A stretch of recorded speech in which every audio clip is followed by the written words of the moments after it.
tubahaye ikaze. Tugiye gukora umwitozo wa meditation. Ni umwitozo ufasha intekerezo zacu gutuza no kuba ahantu hamwe. Meditation birazwi neza yuko ifasha mu kurwanya stress, mu gutuma umubiri utuza n'intekerezo, ndetse ukaba ari umwitozo ukunda gukoreshwa cyane ku bantu bashaka kubaho bafite amahoro batuje. Nakurarikira gukora uno mwitozo, ndetse nyuma turi buze gusobanura inyungu wakura mu gukora umwitozo wa meditation bitewe n'igihe wawukoze. Wawukoze icyumweru, cyangwa se ukawukora ukwezi, cyangwa se ukawukora amezi 6 kuzamura. Ese ni izihe nyungu wabasha kwiboneramo? Icyo kiraza kuba igice cya kabiri kino video y'uyu munsi. Reka dutangire na meditation yacu. Ndagusaba mbere na mbere kwicara cyangwa se kuryama mu buryo bukumereye neza. Niba wicaye, ukore ku buryo wicaye mu buryo bwiza, udahengamiye uruhande urwo arirwo rwose. Niba uryamye, uhisemo kuryama, ukore ku buryo umugongo uraba uri hasi cyangwa se kuri matora cyangwa se ku kirago uri kwifashisha, umutwe uri kureba hejuru, amaboko ari ku ruhande, amaguru arambirije. Ushobora no kwicara cyangwa se kuryama mu buryo bundi buva bukoroheye niba ubwo ngubwo wumva butameze neza. Icyangombwa ni uko wumva uri comfortable cyangwa se wicaye cyangwa se uryamye neza. Nibigukundira, niba wumva ubishoboye, ushobora no gufunga amaso, hanyuma winjize umwuka, usohora umwuka,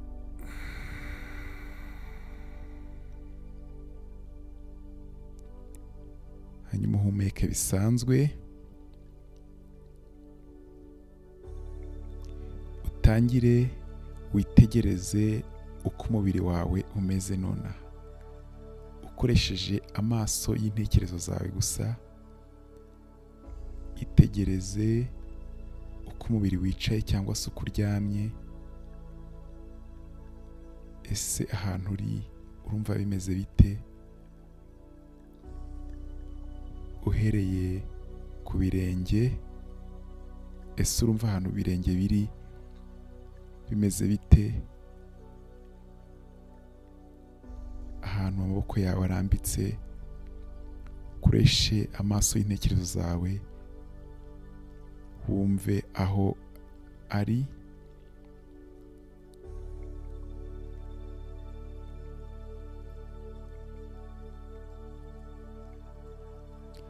Wemerere umubiri wawe koroha. Uhereye ku bitugu, wumve byoroshye, ugerageze kubyoroshya. Amaboko, ibiganza, wumve byoroshye ahantu birambitse. Inda, amaguru yawe, isura, ibice byawe byose by'umubiri wumve byoroshye.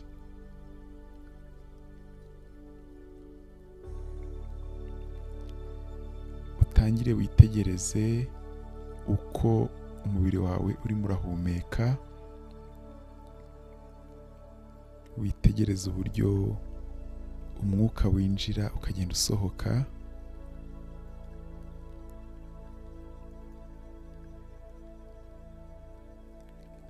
Witegereze uburyo inda izamuka igenda isubirayo bitewe n'uko uhumeka.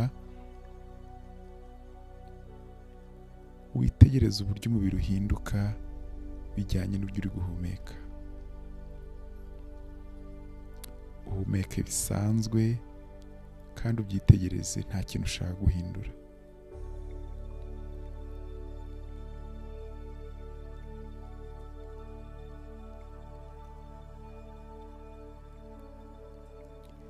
hari ubwo ushobora kubona intekerezo zitangiye gutekereza ibindi bintu. Ibyo ni ibintu bisanzwe. Uno mwitozo wa meditasiyo uba uri kwigisha kumenya kugarura intekerezo igihe zigiye ahandi hantu. Nubona intekerezo zigiye ahandi hantu, ugaruke ku kintu turi kwibandaho muri uno mwanya. Ubu turimo turibanda ku buryo turimo turahumeka. Ese guhumeka bimeze bite? Ese uko umwuka winjira mu mazuru usohoka, wabasha kubyitegereza ukoresheje intekerezo zawe?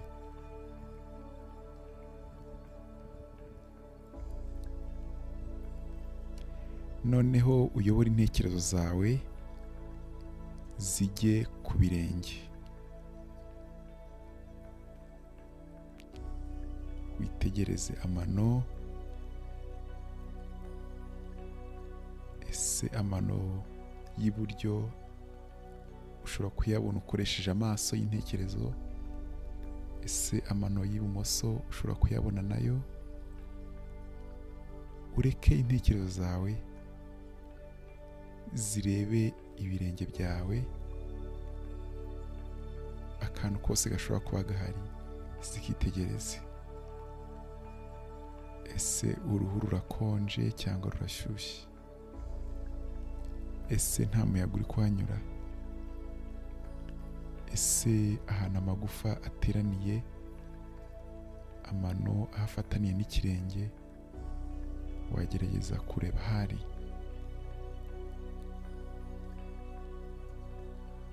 Witegereze akantu ako ari ko kose gashobora kuba kari mu birenge nonaha.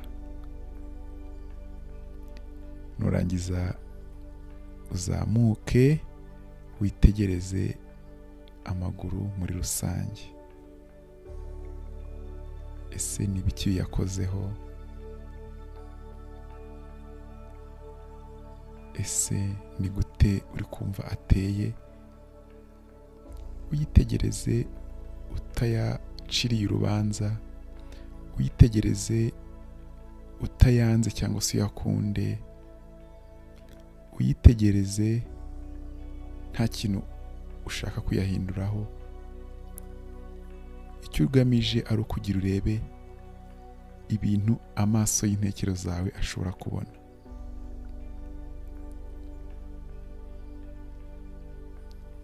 Hanyuma uzamuke ugiye ku gice cyo ku nda. Ese ni iki ushobora kubona ku nda, ku gituza?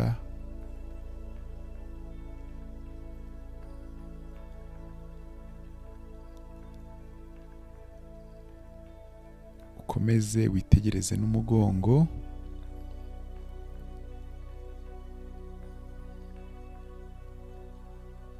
Ese hari ikintu wegamiye? Ese hari ikintu uryamyeho?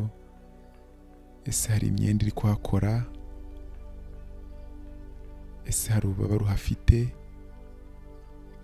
Ureke intekerezo zawe zigume ku kintu icyo ari cyo cyose ushobora kubona mu mugongo.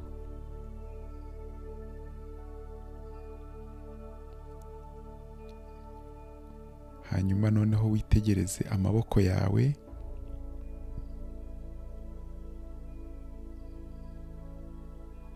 Kuva ku biganza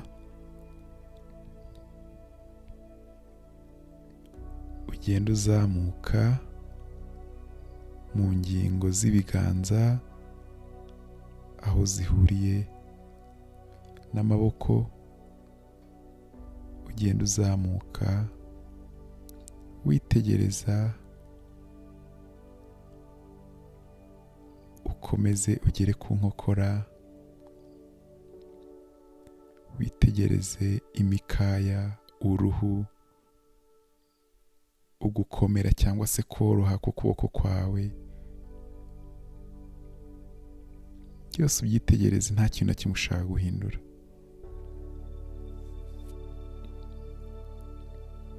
Wibuke yuko ibitekerezo bishobora kuyoba bikajya ahandi hantu, wibuke yuko hari ubwo ibitekerezo bishobora kwimukira ku bindi bintu, ibyo ntacyo bitwaye.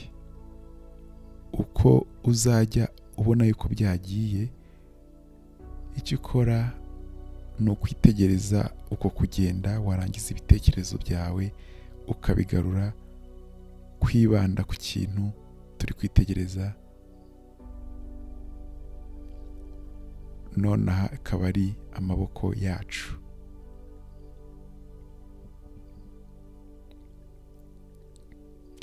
Noneho tuyobore ibitekerezo byacu ku majwi yose dushobora kuba turi kumva atuzengurutse.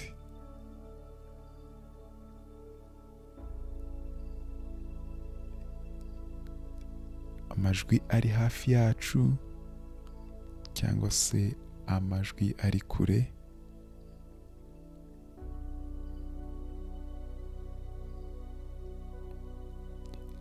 amajwi ari imbere yacu, amajwi ari ku mubiri wacu cyangwa se ari mu bituzengurutse cyangwa se ari mu bituzengurutse, amajwi y'ibintu bifatika cyangwa se ibintu bidafatika, amajwi y'utuntu duto cyangwa se y'ibintu binini. Uyitegereze uko amajwi agenda bitewe n'ikintu cyayateye.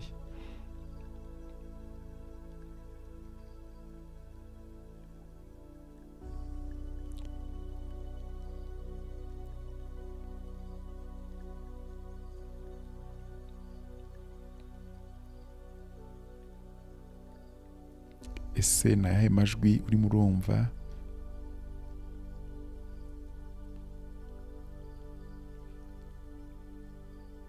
Yitegereze nta kuyitaho, uyareke aze anagende uko abishatse.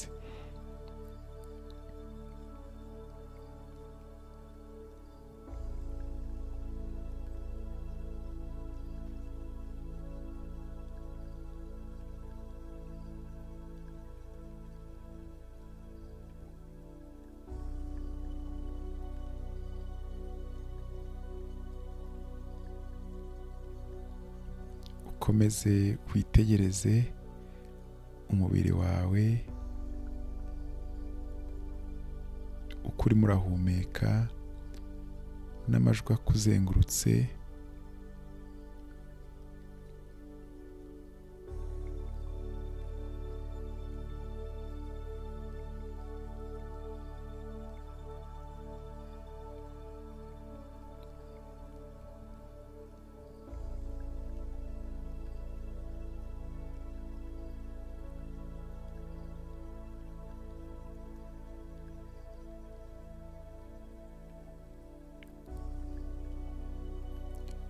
Hanyuma tugana ku musozo, wongere witegereze umubiri wawe uko wicaye cyangwa se uko uryamye ahantu uri. Witegereze ibiro ufite n'uburyo wabishize aho umubiri wawe uri, n'uburyo wabishize aho wicaye cyangwa uryamye, wumva uri kuruhuka. Hanyuma uhumeke winjiza umwuka mwinshi,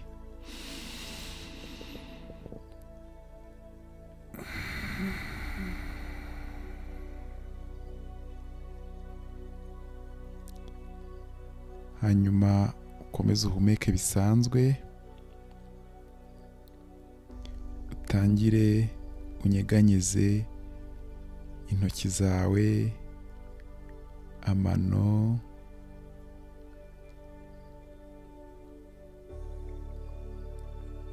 ufungure amaso, hanyuma tukaba turasoje meditasiyo yacu. nakwifuriza kugira umunsi cyangwa se umugoroba mwiza wo kuruhuka no gutuza.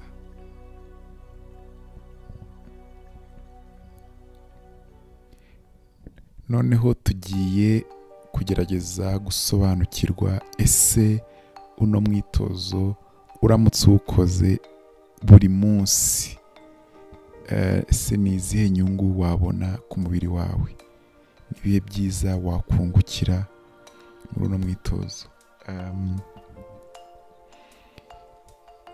Ikigaragara, ubushakashatsi bugaragaza ni uko ugikora meditation nawe ushobora kuba wamaze kubyumva, uhita wumva uruhutse, stress iragabanuka ako kanya ukimara kuyikora. Ushobora kuba wakoze iminota 5, gukora iminota myinshi niko biba byiza, ariko ku bantu bagitangira birumvikana ko ushobora gukora iminota 5, hagati y'5 n'10, ariko gukora myinshi niko inyungu zigenda ziyongera. Hanyuma mu cyumweru cya mbere ukora buri munsi utangira kubona yuko gusinzira byoroha, kwa kundi umuntu ajya mu buriri agatinda gusinzira. Iyo umaze icyumweru ukora ino meditation byoroshya ubushobozi bwo gusinzira, cyane cyane igihe uyikora mbere yo gusinzira cyangwa se uyikoresha kenshi mu munsi. Ikindi, uburyo tubona ibitekerezo byacu, amarangamutima bigenda birushaho koroha. Hari umuntu ugira amarangamutima akazabimenya yarushije kuba mabi, akazabimenya yaramaze kuba mabi, cyangwa se usanga atekereza ibintu atazi ko abitekereza. Uburyo twimenyaho ibitekerezo n'amarangamutima bigenda byiyongera mu cyumweru cya mbere ku buryo utangira kubibona. Ikindi, utangira kubona impinduka mu buryo ugira focus cyangwa se kutarangara, kubera yuko abantu benshi iyo bakoze meditation akenshi ibitekerezo bihita bikunda kurangara bikajya mu bindi bintu, ariko uko ugenda utoza intekerezo zawe biciye muri meditation, ubona yuko nyuma y'icyumweru uburyo warangaraga biragabanuka ku rwego rwo hejuru. Izi nizo mpinduka nziza za mbere navuga zita zigaragara mu cyumweru cya mbere. Ushobora no kugaragara mu minsi 2 ya mbere cyangwa se mu munsi umwe, ariko mu cyumweru cya mbere yanze kunze izi mpinduka ugomba kuzibona. Hanyuma nyuma y'icyumweru n'umwitozo ukora buri munsi, niba uko iminota hagati y'5 n'10, utangira kubona yuko uburyo ibibazo bigustressa byagabanutse. Kwa kundi umuntu aba stress mu buryo bworoshye cyangwa se umuntu ahungabanywa n'ibibazo mu buryo bworoshye, ubona impinduka zigaragara cyane ko byahindutse. Ikindi, kutarangara cyangwa se kugira attention, kwibanda ku kintu igihe kirekire. Kwa kundi ujya ku kazi ugasanga ikintu kimazeho igihe kinini, cyangwa se kuganira nturambirwe vuba, ibi nabyo ubona yuko biba byariyongeye nyuma y'ukwezi konyine. Ikindi, uburyo uyobora amarangamutima birazamuka ku rwego rwo hejuru, ku buryo ibintu bikubabaza ushobora kubivamo vuba, cyangwa se umuntu kurakaza ugasanga kurakara bigenda bitinda kurushaho, n'igihe warakaye ugasanga ugarutse muri mood cyangwa se ugarutse mu buryo muri leta nziza vuba. Hari n'izindi mpinduka ubona nyuma y'ukwezi zijyanye n'umubiri. Kwa kundi ubona urushaho kugira umuvuduko w'amaraso utuje kurusha mbere. Hari abantu usanga kubera stress umuvuduko w'amaraso uzamuka, urahumeka kenshi, ariko ugasanga ibyo byose byagiye bigabanuka. Ni ibintu bigaragarira ku mubiri. Hanyuma nyuma y'amezi 6, ibi byose twavugaga bigenda bizamuka ku buryo biba bifatika, noneho bitapfa gusubira hasi mu buryo bworoshye. Ariko hari ibindi bintu ushobora kubona. Ubundi ubushakashatsi bugaragaza yuko iyo umuntu akoze meditation amezi 3 kuzamura, umuntu atangira kubona ko hari ibice by'ubwonko byakuze, cyane cyane igice cya prefrontal cortex. Ni igice kiba kiri imbere hejuru ku bwonko. Iki ni kimwe mu bice bituma umuntu atekereza neza, gufata ibyemezo, gutekereza, nicyo kiba kibishinzwe. Ubona yuko kiba cyarakuze. Hanyuma n'igice gishinzwe kuyobora amarangamutima ndetse no kwibuka.